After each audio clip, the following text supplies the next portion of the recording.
Informe COPE sobre ley trans. Estamos en casa de Sonia. Sonia es la madre de Elena, una niña que con 12 años empezó a sufrir bullying y con 15 le dijo a su madre cuando era adolescente que se sentía chico, que quería ser un hombre. ¿Qué tal, Sonia? ¿Cómo estás? Hola, buenas tardes. ¿Cómo era Elena de pequeña? ¿Qué es lo que recuerdas de ella de cuando era una niña? Pues mira, era una niña adorable, era una niña súper mona, femenina, muy alegre, responsable, muy inteligente también. No se le ha llegado a hacer las pruebas, pero se presume que tiene altas capacidades. Y luego además bondadosa hasta límites que yo creo que no le han favorecido. Lo único que se podía decir que era un poco... Era una niña que se relacionaba mal con sus iguales, es decir, era tímida con los niños de su edad, le gustaba estar con gente mayor, pero lógicamente, bueno, pues tenía, yo lo achacaba que era una niña pues muy lista, muy inteligente y que con sus iguales pues de algún modo se aburría, pero era un bombón, era una muñeca. ¿En qué momento empieza a sufrir bullying y por qué? Bueno, pues llega a esa edad tan complicada que es la pubertad, como con 13 años, y al desarrollar pues ensancha un poquito, se pone un poquito gordita, comienza a tener un poco de acné. Y, por supuesto, en el colegio esas cosas, pues cuando eres la número uno de clase, una niña que sacas todo matrículas, que eres buena, que eres como el ojito derecho de los profesores, pues a esa edad los niños no lo perdonan y comenzaron a hacerle un bullying salvaje. En ese momento es cuando empiezan los problemas de salud mental. ¿Qué es lo que le sucede? A raíz del bullying que tenía en el colegio, pues ella, como era muy perfeccionista, en su afán bueno, pues de tener aceptación, comenzó con una anorexia tremenda, que luego derivó también en bulimia, que requirió incluso dos ingresos hospitalarios. La trataban en el Hospital Niño Jesús y bueno, pues poco a poco tenía momentos de recaída, momentos de mejora, pero estuvo casi 3 años en el Niño Jesús tratándose de la anorexia y la bulimia, por lo tanto se le diagnosticó un trastorno de la conducta alimentaria. ¿En qué momento Elena, siendo una niña, siendo adolescente, te comunica a ti, os comunica a vosotros, a la familia, que se siente un chico, que quiere ser un hombre? ¿Cómo es ese momento? Pues ese momento fue prácticamente coincidiendo con el final de la pandemia.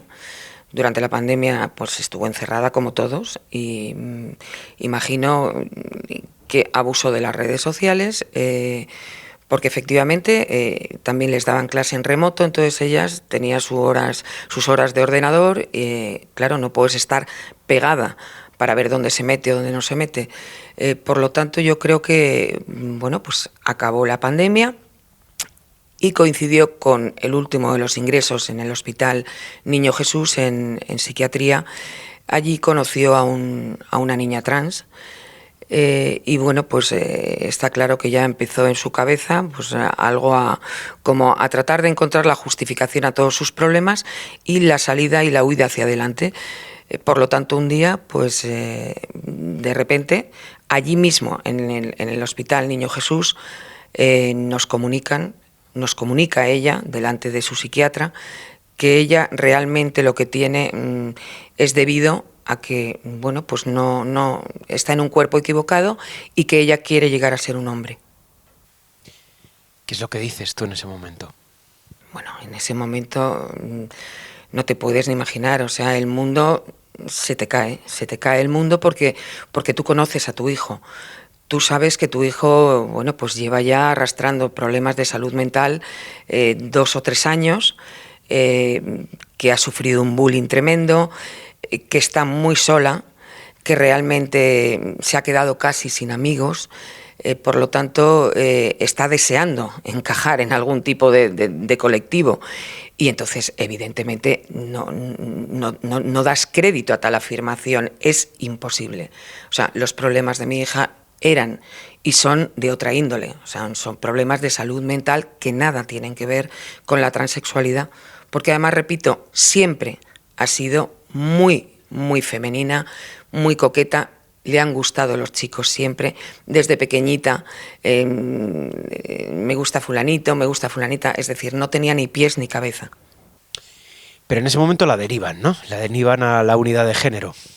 Vamos a ver, en ese momento estaba vigente la ley trans de la Comunidad de Madrid del año 2016, por lo tanto, el Hospital Niño Jesús no le queda más remedio que si la niña dice que se siente un hombre, pues hay que derivarle a una unidad de identidad de género. Entonces, bueno, pues la derivan a la unidad de identidad de género del Hospital Ramón y Cajal. ¿Y qué sucede allí? Lo que sucede allí es absolutamente surrealista, una falta de rigor absoluta. Allí llegamos, nos citan y la primera persona que nos recibe es la endocrino. Llegamos el padre, la niña y yo, y la endocrino le hace la pregunta a la niña, ¿qué es lo que te trae aquí? La niña suelta un rollo absolutamente aprendido y replicado de las redes sociales, porque ya, bueno, pues ya lo hemos visto, nosotras lo hemos comprobado, las madres. Y la endocrino le pregunta al padre, el padre dice lo que piensa y me preguntan a mí. Entonces, cuando me preguntan a mí, yo digo que no, que esto es un problema de otra índole, que no me lo creo y que me parece todo muy precipitado. La endocrino entonces nos pregunta que si la niña tiene algún tipo de antecedente médico reseñable que pueda impedir llevar a cabo un tratamiento. La niña dice que no, el padre dice que no, y entonces yo pregunto que si algún tipo de problema médico incluye aquellas patologías de salud mental. Me dice que por supuesto que lo incluye, y yo le dejo encima de la mesa, porque lo llevaba, todo el historial clínico de salud mental de mi hija durante casi 3 años en el Hospital Niño Jesús. Entonces le digo que bueno, que ya está claro, ¿no? Que si es un problema, que bueno, pues que mi hija está diagnosticada de trastorno de la conducta alimentaria, bulimia, anorexia, y que considero que eso la invalida de momento para tomar ningún tipo de decisión que pueda ser trascendente. Tu hija en ese momento tenía 15 años, 16 años, ¿cuántos tenía? 15 tenía años. 15, todavía ni siquiera era paciente mayor de edad. ¿Cuál es la respuesta que os dan? ¿Lo paralizan? ¿Inician el proceso? ¿Qué es lo que os dicen? No, continúan adelante. La endocrino es como si yo no le hubiera enseñado nada, cuando, repito, le puse encima de la mesa todo el historial oficial clínico de mi hija de salud mental, y sigue adelante y saca 2 juegos de consentimientos informados para comenzar el tratamiento de hormonación y amputación de mi hija, y se lo da al padre y me lo da a mí. Evidentemente en ese consentimiento informado viene todas aquellas consecuencias de los tratamientos de hormonación que son terribles. ¿Cuáles son? Problemas cardiovasculares, problemas posibles, problemas de cáncer, rotura de huesos, en el caso de mujeres a hombres, agresividad desmedida, problemas también pueden darse casos de depresión, etcétera. Pero eso no es lo más grave. Lo más grave es que también en ese consentimiento informado se enumeran todas las incompatibilidades para poder acceder a estos tratamientos. Te podría decir muchas, pero te voy a ir a la importante. En mi caso, problemas de salud mental. Por lo tanto, se lo digo al endocrino, le digo, aquí pone problemas de salud mental incompatible. Luego repito que le acabo de dejar el historial de mi hija. Aún así, sigue adelante diciendo que bueno, que si yo no quiero firmar, no pasa nada, que hay que hacer una analítica a la niña, una analítica hormonal, para ver sus niveles desde el punto de vista endocrino. Yo, evidentemente, como he dicho que no voy a firmar ni firmo nada, entiendo que dan por sentado que me estoy negando y que no van a hacer nada. Pero posteriormente nos cita ya la psicóloga, que era la responsable de la unidad de identidad de género, y bueno, pues me informan que a mi hija se le ha hecho una analítica hormonal con 15 años. Sin tu consentimiento. Sin mi consentimiento. Eso es ilegal, eso no está permitido. Absolutamente, irregular, absolutamente. Entonces yo digo que voy a poner en ese mismo momento una queja en atención al paciente diciendo que han vulnerado mi derecho con respecto a la salud de mi hija. En ese momento, Sonia, es cuando tú decides plantarte, tú decides que no quieres que se siga adelante y llegas a denunciar, ¿no? A llevarlo a juicio. Sí, porque la responsable, la psicóloga responsable de salud, de la unidad de identidad de género, me dice lo primero que, porque claro, mi hija ha interrumpido el tratamiento psiquiátrico que llevaba en el Niño Jesús. Entonces yo le digo que por favor que me tienen que derivar a algún psiquiatra, que mi hija tiene una medicación pautada y que tiene que continuar con ella. Me dice que ellos, como está despatologizado, que ellos no tienen nada que ver, que me vaya a atención primaria o donde yo considere. Y me dicen bueno, que aunque yo no haya dado mi consentimiento, que ha hablado con el padre y que el padre va a recabar esa autorización del juzgado de familia.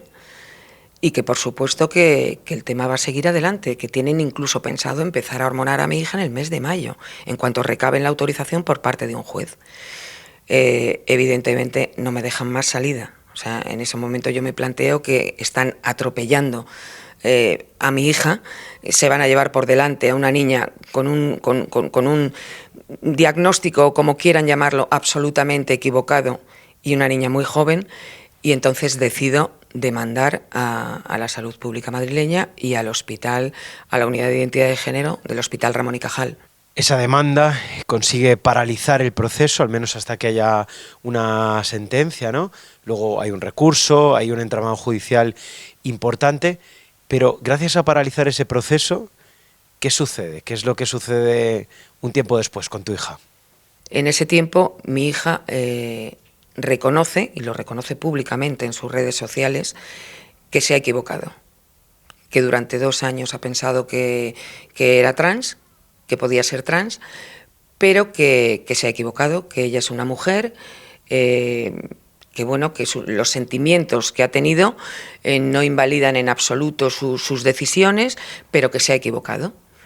Y de hecho, a fecha de hoy, mi hija tiene ya 18 años y no solo no ha transicionado, sino que se reconoce como mujer, ha accedido por fin a pedir un psiquiatra, está yendo a un psiquiatra, sigue con su psicólogo, que nunca dejó de tener un psicólogo, que le ayudaba con psicoterapia para saber y para explorar las causas reales de su malestar, las causas por las que ella no le gustaba su cuerpo. Ella tenía una dismorfia provocada porque se veía gordita y que le derivó en una anorexia tremenda, pero no tenía otra cosa. Y el tiempo, repito, me ha dado la razón. La ley trans, la última ley trans, la de hace un año, la ley trans de 2023, supone ir un paso más allá, supone facilitar todo este proceso, limitar la capacidad que tienen también los padres para oponerse en este caso, para pedir prudencia como la pedías tú. ¿Te preocupa? Porque con la ley trans actual habría sido mucho más complicado que se hubiese paralizado, que hubiese tenido tu hija, por ejemplo, más tiempo para pensárselo. Efectivamente, esta ley, bueno, pues es una ley que está muy mal hecha. O sea, yo no voy a entrar a juzgar si era necesaria o no, pero es una ley que es un auténtico disparate, es un auténtico peligro para todos los menores, amén de para las mujeres, las familias, los profesionales, pero efectivamente se ha rebajado una barbaridad la edad de los menores para tomar decisiones para las que no están absolutamente preparados, criminaliza a las familias e incluso poniendo en riesgo la pérdida de la patria potestad de los padres en caso de no estar conformes con la autopercepción del menor, impone unas multas tremendas a todos aquellos profesionales, tanto del campo de la salud como de la educación, como incluso me atrevería a decir que de la judicatura, si no aceptan como válida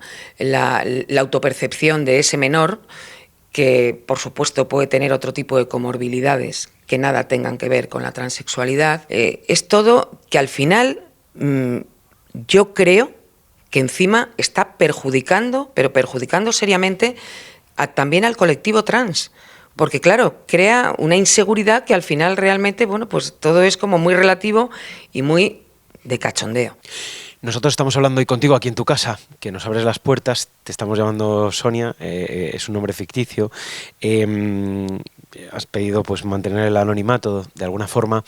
¿Hay miedo a posibles represalias en general con todo este tema? Es decir, hay mucha gente que se está sintiendo perseguida, que le llaman transfoba, que le dicen que va contra un poco toda esta ola, este tsunami de ideología que llega. ¿Lo percibes así? Absolutamente, absolutamente.